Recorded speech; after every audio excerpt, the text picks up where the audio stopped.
કપડવંજ નગરપાલિકાની ઘોર બેદરકારી। કપડવંજના હાર્દ સમાન વિસ્તારમાં ગટરના ગંદા પાણીનું સામ્રાજ્ય, તંત્રની નિષ્ક્રિયતાથી સ્થાનિકોમાં ભારે રોષ। શહેરના મુખ્ય ગણાતા એવા મોહમ્મદ અલી ચોક વિસ્તારમાં છેલ્લા ઘણા સમયથી ગટર ઉભરાવાની સમસ્યાએ માજા મૂકી છે।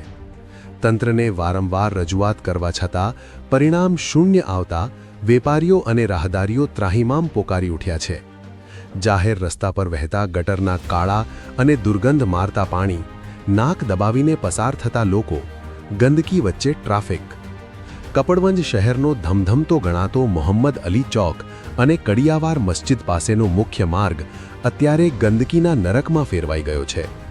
હાજી મોબાઈલની બરાબર સામે ગટરના પાણી ઉભરાઈને રસ્તા પર ભરી વળ્યા છે, જેના કારણે અહીંથી પસાર થવું પણ મુશ્કેલ બન્યું છે। અલ્તાફ શેખ, કપડવંજ।